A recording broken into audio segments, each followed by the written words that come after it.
लिख करके राम जी को कथा का आधार बना करके कॉन्सेप्ट उधर दोनों जगह से कॉन्सेप्ट, कथा का कॉन्सेप्ट वाल्मीकि जी से और शैली का कॉन्सेप्ट जैसी जी से ले करके बस लिख मारा और दुनिया के सामने आके चमक गया। बाप रे बाप, इतना बड़ा ग्रंथ दे दिया दुनिया को, पूछो मत। इतनी बड़ाई लूट लिए वो गोस्वामी जी, जितना बड़ाई लूटे उतनी बड़ाई के शायद हम लोगों की दृष्टि में उतना के हकदार वो नहीं है। खैर, तो मैं कहना क्या चाह रहा था कि अवधी भाषा और ब्रज भाषा आगे चल करके अवधी और ब्रज का जिस समय प्रचलन था, हिंदी की जो आज शुद्धतम शैली देखी जा रही है, उस हिंदी की उस जमाने में, जिस जमाने में ब्रज भाषा का, अवधी भाषा का बोलबाला था, उस समय अवधी और ब्रज के किवाड़ को तोड़ करके उसके बीच आंगन में हिंदी को पैदा करने वाला इस धरती पे कोई महामानव हुआ तो उस महामानव का नाम है संत सम्राट सदगुरु कबीर साहब। आज भी उनके बीजक को देख लीजिए। यही कारण है कि कबीर साहब ने भारत के पूरे क्षेत्रों में, प्रांतों में, छत्तीसगढ़ में, बिहार में, उत्तर प्रदेश में, देश विदेश हौफ फिरा। कबीर साहब ने कहा देश विदेश के किसी भी इलाके में गया और वहां के जनमानस को उन्होंने समझा, और किसी एक ब्रज की या अवधि की वकालत उन्होंने नहीं किया। अपनी भाषा में पूरे देश की संस्कृति को समेटने का उन्होंने, छत्तीसगढ़ आया तो कुछ छत्तीसगढ़ की बातें, बिहार गया तो कुछ बिहार की बातें, बंगाल गया तो कुछ बंगाल की बातें, उत्तर प्रदेश में तो वो थे ही तो वहां की बात तो रहना जरूरी ही है। देश के जिस कोने में गए वहां की भाषा का, लोक भाषा का प्रतिनिधित्व करते हुए सारी भाषाओं का समावेश करके जो हिंदी का पुराना स्वरूप हो सकता है, उस स्वरूप में हिंदी भाषा को इस धरती पर लाने का काम सबसे पहले सदगुरु कबीर साहब ने किया। तो जिस भाषा को पैदा ही उन्होंने किया, वो पैदा करने वाले को कहते हैं कि अनपढ़ है। पैदा करने वाला अनपढ़ हो गया और उसके 4 अक्षर को आज पढ़ करके समझते हो कि हमसे बड़ा विद्वान कोई नहीं है। कैसे समझ रहा है यार? कौन दृष्टिकोण से? दूसरी बात है, फिर उस हिंदी में संस्करण कहां से हुआ? जब 1800 कुछ ईस्वी में हिंदी के जगत में भारतेंदु हरिश्चंद्र का जन्म हुआ।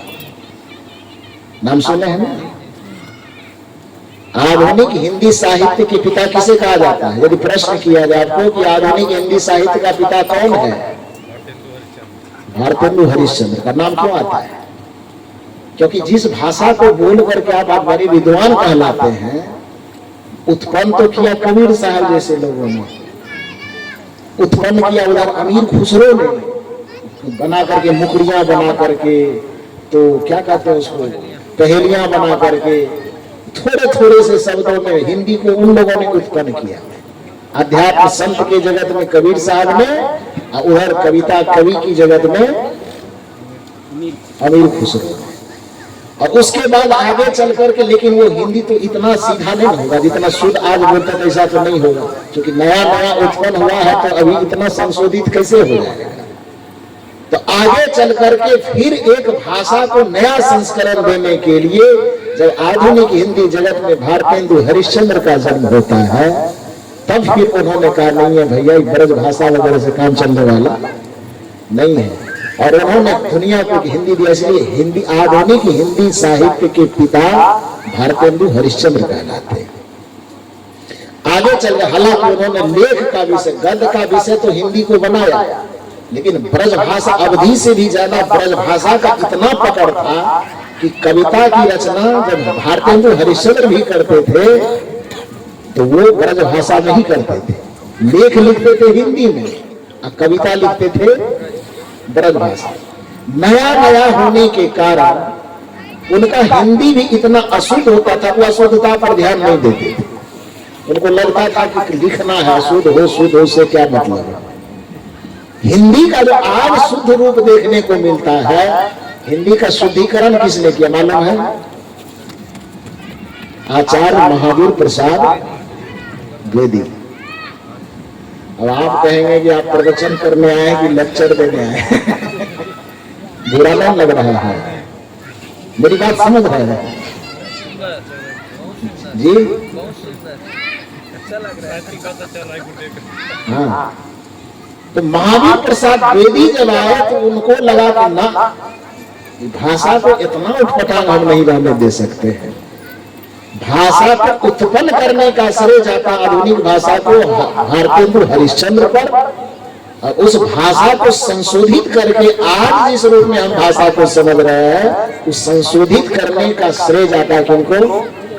महावीर प्रसाद द्विवेदी को। और महावीर प्रसाद द्विवेदी एक ऐसे प्रकाश स्तंभ है जहां से हिंदी को विकसित करने के लिए काशी से सरस्वती पत्रिका का प्रकाशन होता था। उसमें महावीर प्रसाद द्विवेदी बहुत सारे लेखकों को उन्होंने पैदा किया, प्रेरित करके लोगों को बार बार कहते लेख लिखिए। कोई भी कितना बढ़िया टेढ़ा मेढ़ा लेख लिख करके देते थे, महावीर प्रसाद द्विवेदी उसको ठोक बजा करके एकदम सीधा कर देते। देश को राष्ट्र कवि देने वाला श्रेय किसको है? महावीर प्रसाद द्विवेदी को है। राष्ट्र कवि के नाम से बिहार का एक प्रसिद्ध कवि प्रचलित है, दिनकर जी, लेकिन राष्ट्र कवि का दर्जा उनको नहीं मिला था। राष्ट्र कवि का दर्जा मिला था मैथिली शरण गुप्त को। जो मैथिली शरण गुप्त राष्ट्र कवि बने किसके आधार पर थे? वो महावीर प्रसाद द्विवेदी के वो शिष्य थे। महावीर प्रसाद द्विवेदी ने ही उनको कहा कि कविता की रचना करो, और उस कविता की रचना करने के क्रम में जब देश को आजादी की जरूरत हुई तो पूरे देश को झकझोरने वाला एक पुस्तक चाहिए था, जो पूरे देश के लोगों के कानों तक जाकर के उसको ठोक सके, जगा सके। तो उसके लिए महावीर प्रसाद द्विवेदी ने कहा कि कोई ऐसी क्रांतिकारी पुस्तक लिखो जो अंग्रेजों के नशा में जो भारत सोया हुआ है थोड़ा उससे जाग जाए। एक रात में, कितना दिन में? मात्र एक रात में शायद 24 घंटा का वक्त लगा, और 24 घंटा के वक्त में मैथिली शरण गुप्त ने एक पुस्तक लिखी जिस पुस्तक का नाम है भारत भारती। छोड़ दो यार, तुम कबीर पंथ से घृणा करते हो, मत पढ़ो कबीर को। यदि तुमको कबीर साहब का दर्शन पढ़ना है, कबीर साहब के व्यंग को, कबीर साहब के पीड़ा को समझना है, और कबीर साहब से इतनी ही नफरत हो रही है, तो मैं निवेदन करता हूं कि कबीर साहब को थोड़ी दिन के लिए पढ़ना छोड़ दो, जाओ आप भारत के किसी भी पुस्तकालय में और मैथिली शरण गुप्त की लिखी हुई वह भारत भारती लेकर के एक बार आ जाए। उस भारत भारती में 3 खंडों में भारत का वर्णन किया गया है। ध्यान से सुनिए मेरी बात। 3 खंड में उस पुस्तक की रचना हुई है, जिस खंड का नाम है अतीत खंड, वर्तमान खंड और भविष्य खंड। वो तीनों खंडों में जो वर्णन है, अतीत खंड में वर्णन है कि हमारे भारत की पूर्व गौरव गाथा कैसी थी, मैंने हमारा भारत कैसा था, आध्यात्मिक दृष्टिकोण से कितना संपन्न था, क्यों इसको सोने की चिड़िया कहा जाता था, धार्मिक दृष्टिकोण से कितना संपन्न था, राजनीतिक दृष्टिकोण से कितना संपन्न था, चारित्रिक दृष्टिकोण से कितना संपन्न था, यहाँ गणित भूगोल विज्ञान कितना विकास था कि पूरी दुनिया के लोग यहाँ पर अपना मस्तक झुकाने आते थे और भारत को विश्व गुरु कह करके भारत के चरणों में अपना माथा टेकते थे। प्रथम खंड में उन्होंने ये दर्शाया है। अब वर्तमान खंड में जब प्रवेश कीजिएगा तो हमको लगता है कि मैथिली शरण गुप्त जी के अंदर में कबीर साहब की आत्मा घुस गई होगी। शायद कबीर साहब को लगता होगा कि हमारी भाषा से लोगों को चिढ़ है, हमारे नाम से चिढ़ है, तो हम एक अनुमान कर रहे हैं कि कबीर साहब की आत्मा मैथिली शरण गुप्त के हृदय में जाकर के बैठ गया होगा और कहा होगा कि लिखो, जो मैं कहना चाह रहा हूं सब चीज लिखो। और भारत का वर्तमान खंड जब आप पढ़िएगा तो मंदिर मस्जिद बंडा पुरोहित तीर्थ व्रत कितना लतार मारा है उसमें। कभी कभी तो मुझे आश्चर्य लगता है कि इतना पढ़े लिखे लोग जो प्रोफेसर बना हुआ है, डॉक्टर बना हुआ, इंजीनियर बना, क्या यार कभी पढ़ा नहीं होगा? वो पढ़ा तो होगा ना। उतने व्यंग करारा व्यंग पढ़ने के बाद केवल कबीर साहब की आलोचना ही लोग क्यों करता? कबीर साहब को ही नास्तिक क्यों कहते हो? कबीर साहब मंदिर की निंदा, मंदिर की शिकायत करने के कारण कहते कि कबीर धर्म विरोधी है। थोड़ा यदि वो मैथिली शरण गुप्त की पुस्तक पढ़ लेना जिसको राष्ट्र कवि कहा जाता है। 3 खंडों में उस पुस्तक की रचना है। पहला खंड भारत का अतीत, दूसरा खंड भारत का वर्तमान, तीसरा खंड भारत का भविष्य। अतीत खंड में भारत की जो गुण गाथा है उसका वर्णन है, वर्तमान खंड में भारत में जितना धर्म के नाम पे, तीर्थ के नाम पे, व्रत के नाम पे अनाचार फैला हुआ है, लूट खसोट पाखंड अंधविश्वास का जितना जंजाल है, उस सारे जंजाल का वर्णन भारत के वर्तमान खंड में है। बड़ी चिंता उसने व्यक्त किया उन्होंने कि है दुर्दशा भारत की देखी न जाए। भारत की जो दुर्दशा है, राजनीतिक जगत से, धार्मिक दृष्टिकोण से, आध्यात्मिक दृष्टिकोण से, पाखंड में, कर्मकांड में, पूजा में, पाठ में, जिस तरह से लोगों को उलझा करके भाग और भगवानवाद पर आश्रित करके आदमी को पुरुषार्थवाद से दूर हटाने की साजिश चलती है, उन सभी साजिशों का वर्णन उसके वर्तमान खंड में है। और फिर जब भारत का भविष्य खंड लिखा गया तो उसमें मैथिली शरण गुप्त ने अपनी बुद्धिमत्ता और प्रतिभा का प्रयोग करते हुए भारत को यह रास्ता दिखाया है कि इस पाखंड से मुक्त होकर के भारत को पुनः कैसे विश्व गुरु बनाया जा सकता है, इसका रास्ता उसके अति भविष्य खंड में दिखाया गया है। और जब भारत भारती नाम की पुस्तक कितना देर में लिखा है? 24 घंटे के अंदर। और वह पुस्तक इतना प्रचलित हुआ कि एकदम जंगल में लगे आग की तरह एक दिन में वह पुस्तक लगभग 1 से 1.25 लाख प्रति बिक गई। कितना दिन में? 24 घंटे में लिखी गई, फिर उसको बहुत जल्द छपवाई गई। और सोचिए कि देश के लिए वह कितना आवश्यक रहा होगा उस समय में, जिस समय में देश गुलाम था। तब उस समय में उस गुलामी के मामले में आजादी की लहर फैलाने के लिए उस पुस्तक को जब लोगों के बीच में लाया गया तो एक दिन में लगभग वो 1 से 1.25 लाख प्रति बिक गई। और जब 1 से 1.25 लाख प्रति बिक गई और उसमें जो लिखे हुए शब्द थे इतने क्रांति फैलाए कि महात्मा गांधी के कान तक ये आवाज गई कि मैथिली शरण गुप्त ने एक पुस्तक लिखा है जो आदमी में आजादी के बिगुल बजा रहा है। महात्मा गांधी वहीं से मैथिली शरण गुप्त को कहा कि तूने राष्ट्र को जगाया है, इसलिए आज मैं इस पुस्तक के आधार पर तुम्हें राष्ट्र कवि का दर्जा देता हूं। गांधी जी के द्वारा दिया हुआ दर्जा मैथिली शरण गुप्त को राष्ट्र कवि का दर्जा। दिनकर जी को जब राष्ट्र कवि कहा जाता तो दिनकर जी कहते थे कि हमको सुनने में लाज लगता है, मत कहिए राष्ट्र कवि। राष्ट्र कवि हम नहीं है, कौन है? मैथिली शरण गुप्त है। लेकिन वही कहे ना कि कभी कभी ऐसा होता है कि लोग मौका का चौका ऐसा मारता है। मैथिली शरण गुप्त को भी राष्ट्र कवि कहा जाता है, प्राय लोग नहीं जानता है। राष्ट्र कवि के नाम से कौन प्रचलित हो गए? दिनकर जी प्रचलित।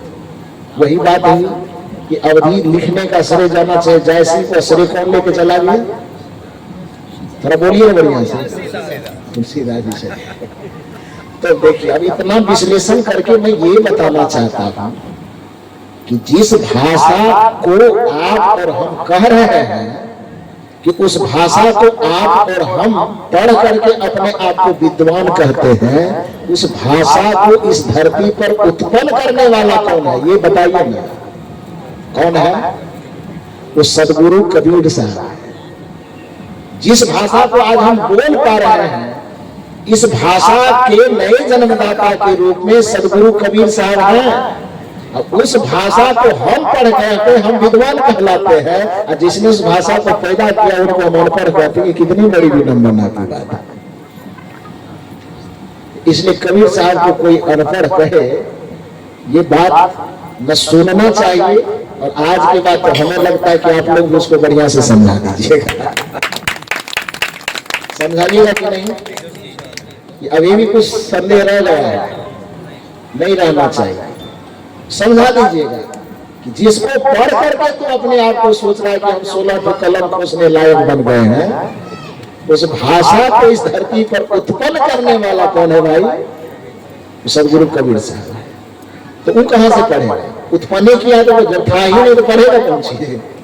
तो खुद पैदा किए तो पढ़ेगा। इसलिए डॉक्टर हजारी प्रसाद बेदी ने कबीर साहब का वाकई मूल्यांकन करते हुए, वास्तविक मूल्यांकन करते हुए कहा कि कबीर भाषा के डायरेक्टर ही नहीं, कबीर भाषा के डिक्टेटर है। डिक्टेटर का मतलब समझते हैं? एक्टर का मतलब अभिनय करने वाला, और डायरेक्टर का मतलब अभिनय करवाने वाला, और डिक्टेटर का मतलब न करने वाला न करवाने वाला, भाषा को नचाने वाला। तानाशाह, डिक्टेटर का हिंदी अनुवाद होता तानाशाह। जब जैसी मर्जी हो, जो कानून बनाना हो, जो नियम बनाना हो बना दे। उसके मुंह से निकला हुआ हर एक बात ही संविधान होता है, उसको डिक्टेटर कहा जाता है। और हिंदी जगत के मूर्धन्य विद्वान डॉक्टर हजारी प्रसाद द्विवेदी ने कहा कि कबीर भाषा के सामने लाचार नहीं है, क्योंकि कबीर भाषा के डिक्टेटर है। वो भाषा को जब जैसा नचाना चाहता है वैसा नचा जाता है। तो इसलिए जिसके इशारे पर भाषा नाचती हो, उस व्यक्ति को यदि आप अनपढ़ कहते हैं तो आपके दिमाग में पता नहीं गोबर भरा है कि भूसा हुआ, आप समझिए।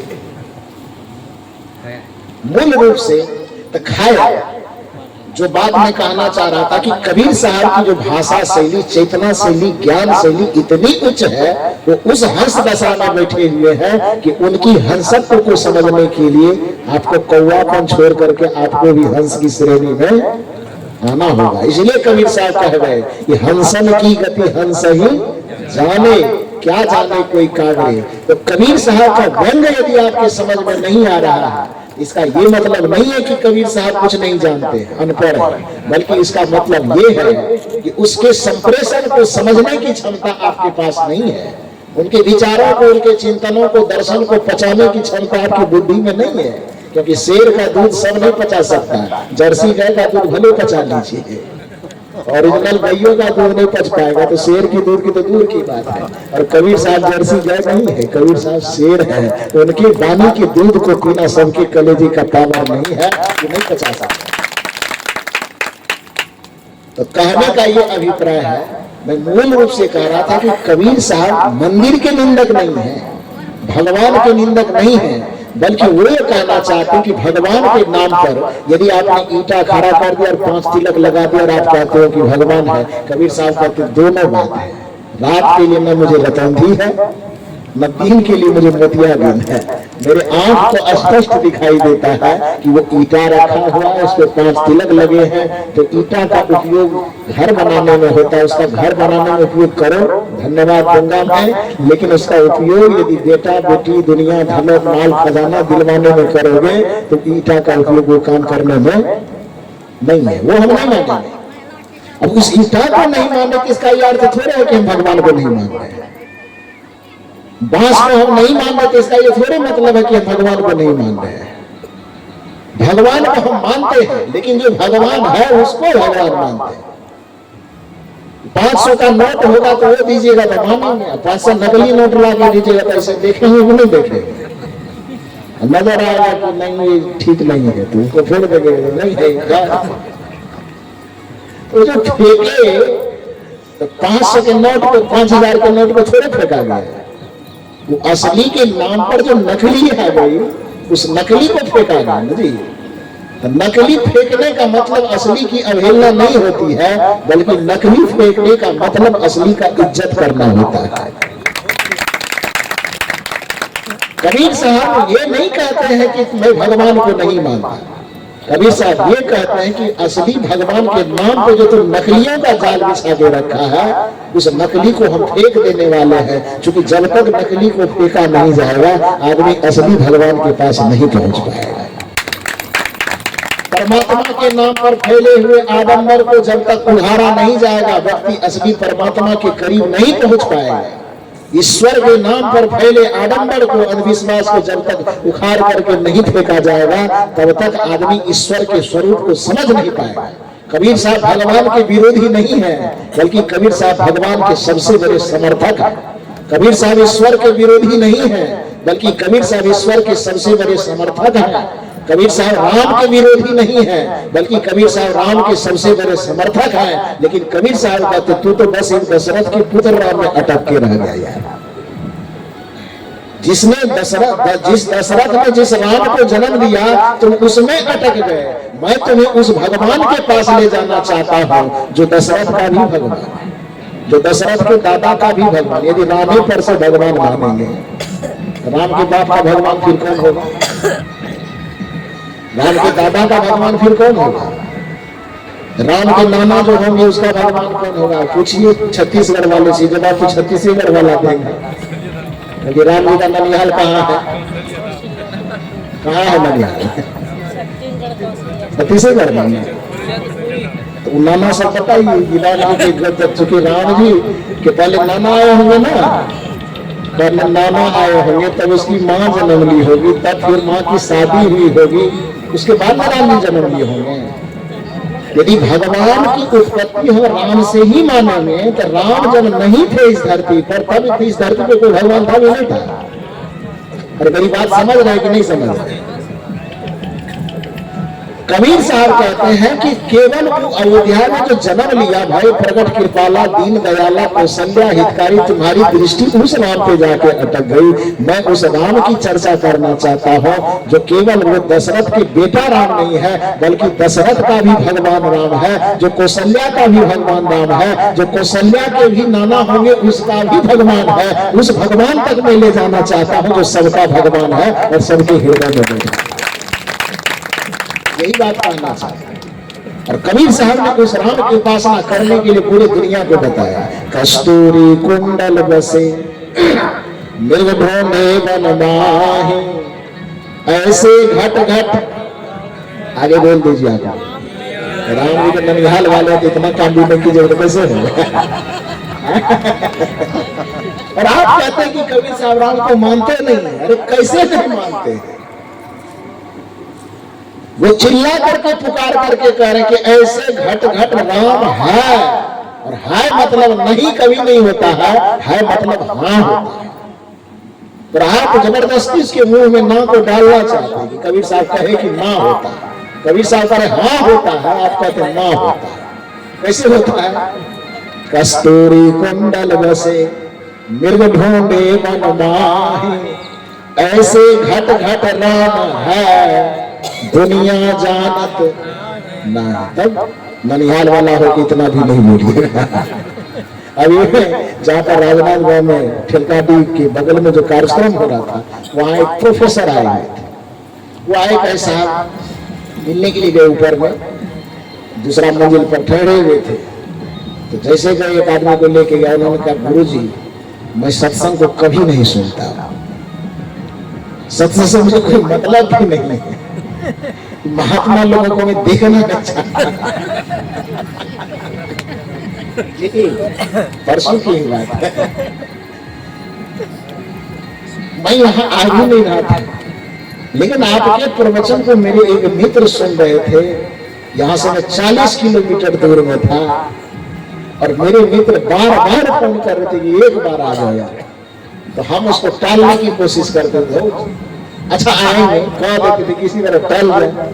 लेकिन ये आदमी जिद्दी, फिर फोन करे आओ, फिर क्या अच्छा देखा जाएगा। लेकिन हमारी मानसिकता में था कि हमको नहीं जाना। लेकिन ये बार बार फोन करे तो डायरेक्ट कहा भी नहीं जाए कि नहीं जाएंगे, तो टालने के लिए कहते थे। और ये भी इतना जिद्दी कि 3 दिन में लगभग 30 से 40 बार फोन कर दिया। और इतना फोन किया तो मुझे लगा कि धूम उसका मन रखने के लिए एक बार जाना चाहिए। गुरुजी आ गए, अनमनस भाव से पंडाल में बैठे। लेकिन आज पहली बार जब आपका प्रवचन, आपका दर्शन, आपका तर्क सुने तो मैं माथा पीट करके रह गया कि मैं कितना बड़ा अभागा था कि इस तरह के प्रवचन को मैं छोड़ा। और जब वो आए तो अकेले आए थे प्रवचन सुन करके रहा नहीं गया। तो कमरे में गए और उन्होंने अपनी बात रखी जो उसके हृदय का उद्गार था। आंसू बह गया उनकी आंख से और अपना उद्गार प्रकट किया। दूसरे सत्र में जब बैठे तो बैठने के बाद प्रवचन तो 1 घंटा लगभग सुन लिया। अब कुछ भजन लोग गाने के लिए दिए तो उसको लगा कि भजन गाने में 1 घंटा लग सकता है। अब सोचिए कि उसके हृदय में बात कितनी धसी होगी। वो भजन को छोड़ करके उन्होंने सोचा कि प्रवचन तो हम सुन ही लिए, तो बीच में ही उठ गए और अपना 4 चक्का 4 व्हीलर से आए थे। ड्राइवर को कहा कि 4 व्हीलर में बैठो। प्रोफेसर थे वो, 4 व्हीलर पर बैठाए और अपने घर चले गए 40 किलोमीटर दूर। और वो 40 किलोमीटर दूर जाकर के वहां अपना पत्नी, बेटा, बेटी, घर में जितना परिवार था, अरे चलो गुरुजी आए हैं भेंट कर ले। पत्नी भी हैरान है कि कैसा आदमी है, आज तक तो सत्संग का नाम सुन करके भैंसा की तरह भर रखता था।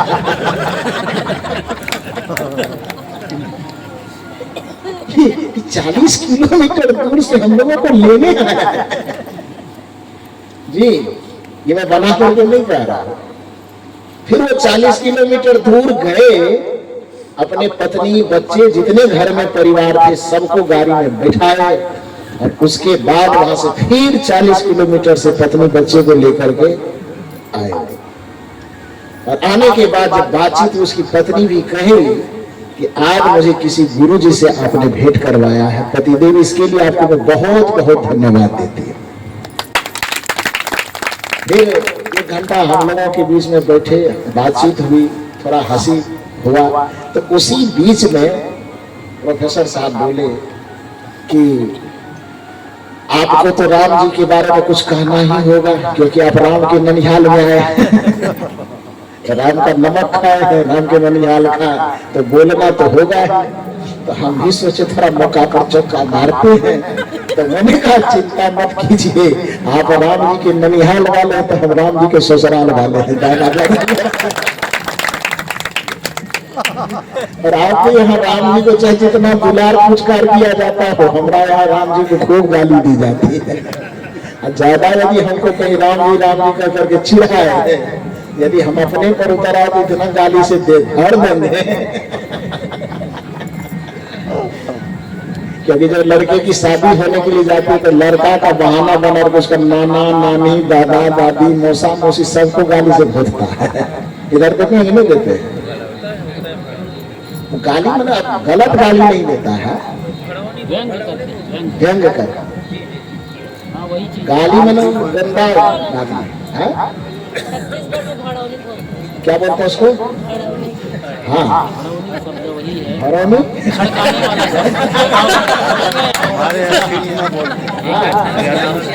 सीखना इधर क्या बोलते हैं? हरामी, खड़काने वाला। हाँ, नहीं हुआ। उधर की भाषा में उसको गाली बोल दिए, इधर की भाषा में बोले तो वही भरौनी भरपौनी जो भी कहते हैं। तो उससे मैंने कहा कि ज्यादा मुझे छेड़िए मत, क्योंकि आपसे ज्यादा दावा मेरे यहाँ होता है। आप तो राम जी को यहाँ पर बचपन में खिलाए हैं, लेकिन जब वो जुबा अवस्था होकर के जब हमारे इलाके में प्रवेश किए, मेरी माता सीता को कहाँ से लाए? सीता जी का जन्म स्थान बिहार की धरती है, उसी बिहार की धरती मिथिलांचल से आया। तो वो तो हंसी में मैंने उनसे कहा, वो कहा कि नहीं राम जी के ननिहाल में आए हैं, राम जी की धरती पे आके नमक खाए हैं तो राम जी के बारे में कुछ सुनाना होगा। तो मैंने कहा इतना दावा मत ठोकिए, हम जिस जगह से है ज्यादा दावा मेरा है। कहने का यह अभिप्राय है कि मैं या कबीर साहब इस बात के समर्थक नहीं है कि हम राम को नहीं माने।